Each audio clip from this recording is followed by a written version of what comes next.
Welcome to Myo360, the podcast, where we'll delve into all topics related to myofunctional therapy, including airway health, snoring, TMJ, tongue ties, thumb sucking, and even bedwetting.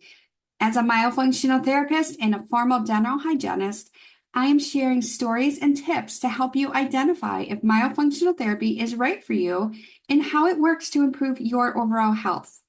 Join us while we explore the ever-growing world of myofunctional therapy. We have one goal in mind: to help you and your family live your best life.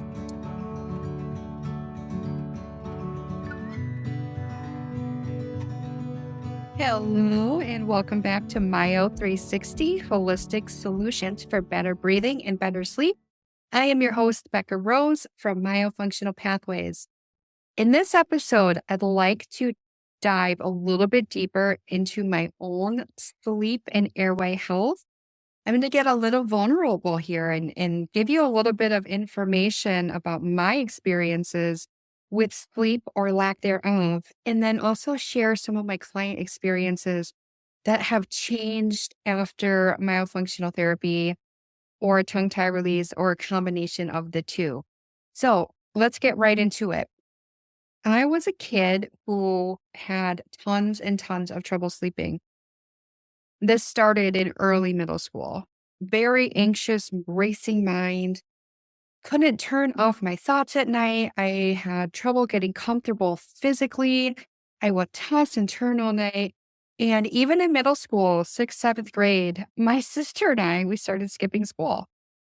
Mom went to work earlier in the morning, and we were old enough by that point to get ourselves ready for school and get on the bus.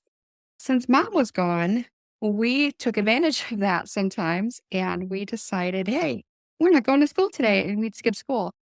And it wasn't because, at least in my case, I can't speak from my sister's perspective, but at least in my case, I wasn't skipping school because I was a bad kid. I wasn't getting in trouble. I wasn't going out and doing naughty things and doing things I wasn't supposed to do. I was skipping school because I wasn't sleeping. And it would take me all night, 1, 2, sometimes 3 in the morning to fall asleep.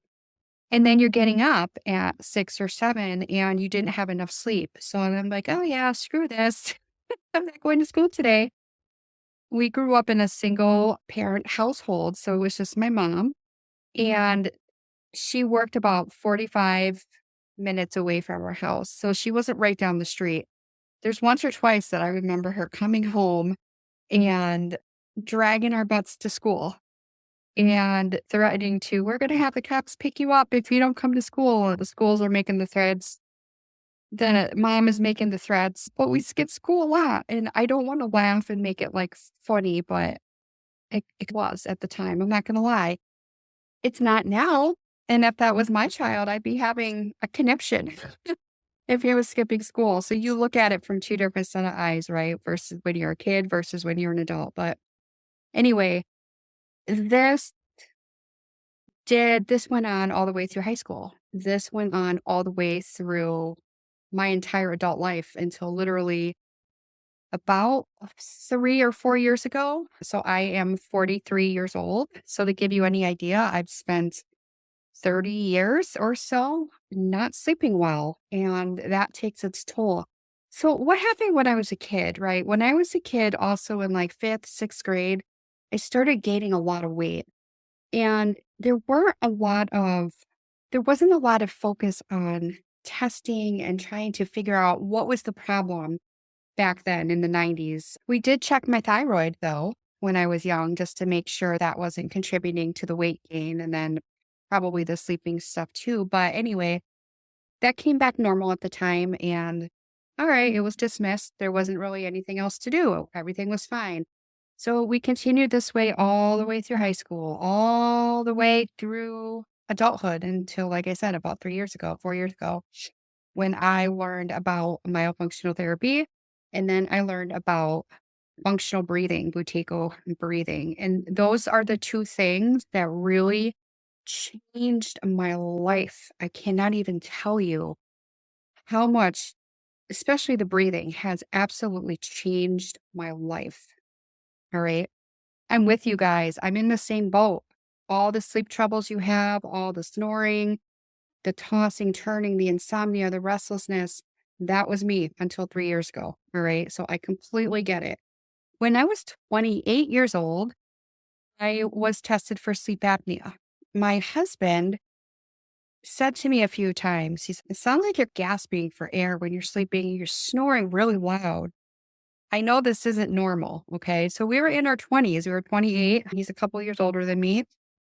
And I made an appointment with the doctor. And at that time, this was 14 years ago. At that time, it wasn't as common to have a home sleep study or home sleep screening. Like there's so much of that available now.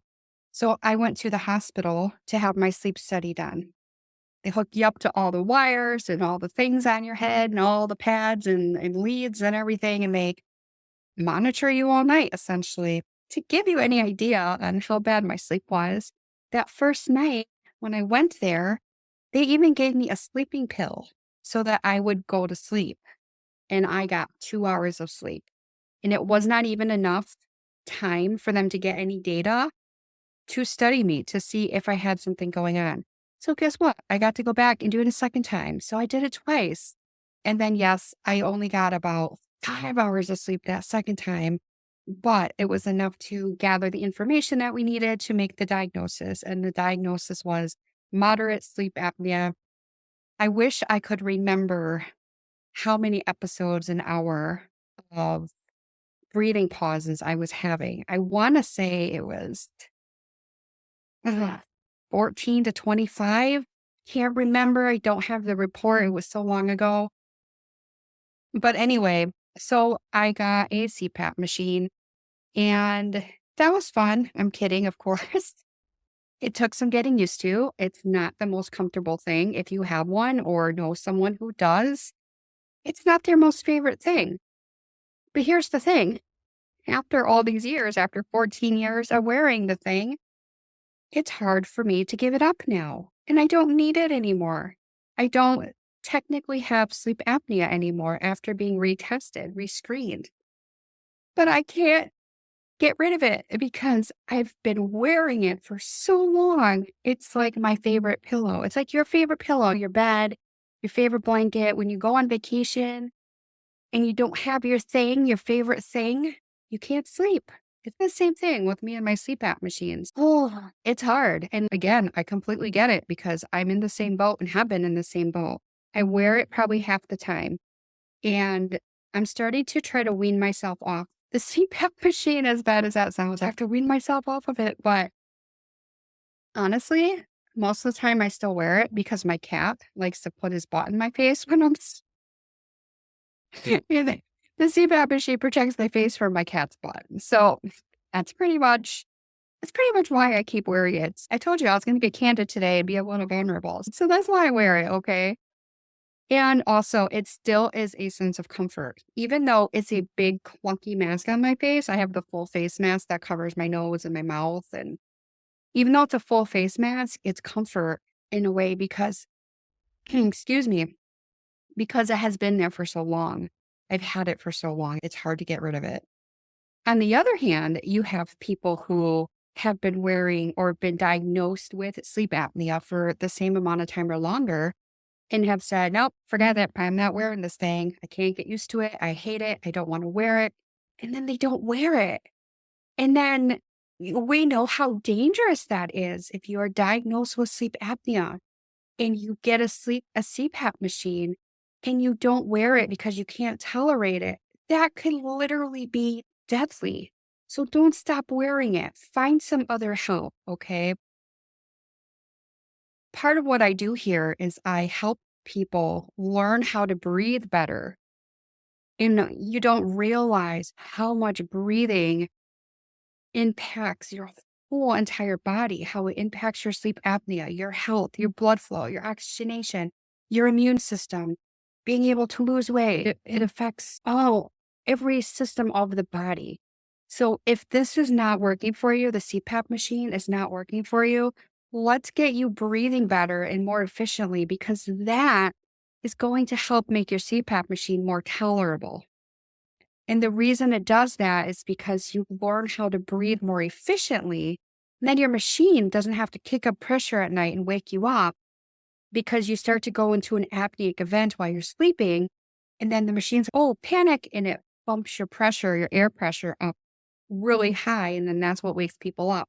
So it's not just about they don't like to wear it because it's uncomfortable, but they also don't like to wear it because at times it pushes so much air down your throat. That's what makes people wake up and it's uncomfortable. So there's things you can do, but please don't just stop wearing it without talking to your doctor, talk to your sleep doctor, talk to someone like me and figure out how we can help you get used to this because your life could literally depend on it. Okay. All right. I digress a little bit. Let's get back. Yes, I'm wearing my CPAP machine still, even though I don't need it. And I had recently had some new sleep screenings done. This was an at-home screening. It's involved me literally just putting a special ring on my finger. That's all I had to do. And we did it for 2 nights. The first night I measured without wearing my CPAP machine. The second night I measured with wearing my CPAP machine to see what the differences were between machine versus no machine.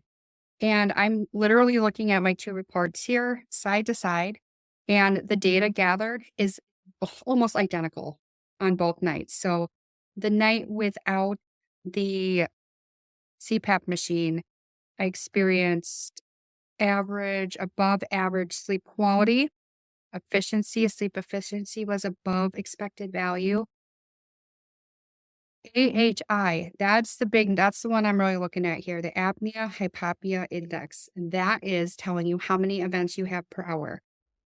My range, normal. Okay. Same thing when I wore my CPAP machine. I had 95% quality. Efficiency was above the expected value. AHI is normal. Let's see. I did have like maybe 2 events on each night, but they were pretty short and it's not enough to even be considered to have mild sleep apnea. It's more of a uh, upper airway disturbance, if you want to call it that. So this was a really good thing to have retested because I've been doing myofunctional therapy, helping my clients now for over 3 years. And as I help you, this helps me. And so my airway muscles have become very strong and functional, and they keep my airway open. My breathing has become very efficient, very restorative. My sleep has changed. Like I can't even tell you. It's been amazing over the last few years. But the screening here, the test screenings really confirm everything. And what's interesting here is that the night without the CPAP machine versus the night with the CPAP machine, the data is pretty much identical. And even the doctor that I reviewed this with after the fact, the ordering provider, described that, yeah, there's pretty much no difference here. So cool. All right. That leads me into what happens if you are somebody who is wearing your CPAP machine and you still have events at night? Because a lot of people do. They still have apneic events, even with their CPAP machine. The machines now have the ability to like Wi-Fi or Bluetooth to your phone, and you can hook it up to an app and it will tell you like what your sleep quality was, if you had any events last night. It's really cool. My first machine I had did not have any of those features. So it's really cool to see that. One of the biggest things that people talk about when they come to see me for CPAP help, like learning how to breathe better so they can tolerate their CPAP. Why am I on this thing in the first place if I'm still having sleep apnea events and this thing is supposed to help me? Yes, it is still helping you. All right. You are less likely to die wearing your CPAP machine versus not wearing your CPAP machine. But yes, there is still apneic events that happen. There still are pauses that happen. But because you're getting that continuous pressure of air, your airway is not going to close off. All right. The tongue is a big part of it too. We have to make sure that all those muscles are strong in your throat, in your tongue, your soft palate. All of that is muscular structure. So if it's collapsing at night, that could be the reason that you're having some apnea, not necessarily the fact of your body just starts breathing. If your tongue blocks your airway, blocks your throat, or your throat muscles contract or squeeze on themselves, then you're going to have an event because the muscles are literally closing off the airway. So that's another component too. But I wanted to mention that because I've had a few clients that have come with CPAP machines and they've been able to really improve their numbers and they really get excited about waking up in the morning and looking at their app and, oh, usually I'd have maybe 10 events still with my CPAP machine. And now we're doing this and I only had two or I had none. And it's just incredible to see because you're using the machine the way it's prescribed by your doctor. But then you do some muscle therapy of your mouth and you do some breathing therapy, and that machine works for you even better. So it's allowing the CPAP machine, the product, and your body function to work together so that you can get the best result. And then you're getting better sleep quality because you're not having those apneic events. And even if you don't remember waking up, your body's still waking up. Like when that happens, you jolt awake and then it kicks you out of the deep stages of sleep and you start all over again in stage one. So even though you have your machine, you could still be exhausted all day and wake up exhausted and feel like you didn't sleep. So there's a lot to it. Okay. Unfortunately, there isn't a lot of help with these kind of services through the prescribing doctor who's taking care of your CPAP case or your sleep apnea case. There isn't a lot of support, but this is what we do, what myofunctional therapists do. We help support your airway, keep it open, keep the muscle strong, and help improve your overall breathing. So let's talk about, since I was talking about my case a little bit, I wanted to also then share some of the things that others have told me about their experiences with sleeping and going through myofunctional therapy process. So I'm going to give a few short examples here. First one is a woman in her mid 40s. After one visit of myofunctional therapy, she says, I can already tell my sleep is so much better. I'm not waking with morning headache, dreaming more often, feel less tired. Sleep has been much better. Man in his 20s was still living at home with his parents. The parents had not noticed as much snoring. When he would snore, he could be heard through the walls of the house, and sleep quality improved very quickly, and snoring stopped very early in therapy. Man in his 50s on a CPAP machine says, it's so different. It's incredible. The CPAP machine isn't working as hard, and swallowing has become easier and less cumbersome. Boy in his early teens, I am definitely sleeping better and I'm having dreams now. I've never had dreams before. Boy, age 8, after his first visit, his mom says this boy was still wetting the bed pretty much every night. After his first visit, he had 3 dry nights in a row and has been much more cheerful in the morning. His sleep is already getting better. And woman in her 40s, my sleep is definitely better. I fall asleep pretty easy and then I'm out until morning. Once in a while, I have a restless night, but I don't feel dead in the morning anymore. So that's just a small example of hundreds of clients over the last several years. That's a small sampling, different age groups, men, women, children, 20s, 40s, 50s, of just how profound that this therapy has on people's life and their sleep quality. And the sleep and the breathing really affect everything else that goes on in your life and how you recover from things. Yeah, I just wanted to share a little bit more about how this works, all right, and why it works. So to summarize, when the muscles are strong and they keep your airway open, your tongue stays in the right place, you learn how to breathe better. All of those things in combination help you sleep, breathe, function. Your body isn't going into fight or flight or panic every night. And you wake up more well rested. And this is something you're able to maintain for the rest of your life. That's the most incredible part about it because The things we do here that we teach you to do are things that your body does or has the ability to do. So you have the ability to keep doing this for the rest of your life in maintaining all of the work that you put in when you do a myofunctional therapy program.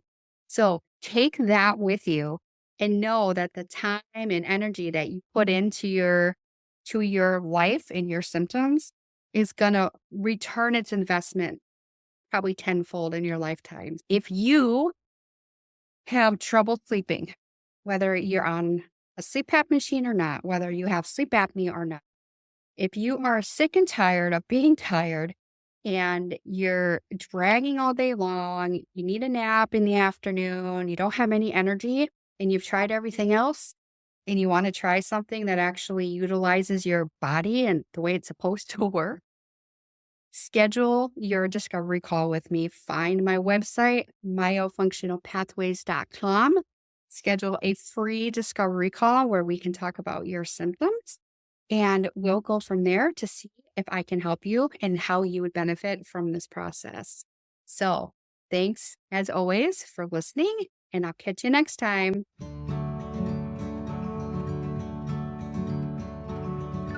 And now for the fine print. The information presented in this podcast is for educational purposes only and should not be taken as medical advice. We recommend consulting with a qualified healthcare professional for any questions or concerns you may have regarding your specific health condition.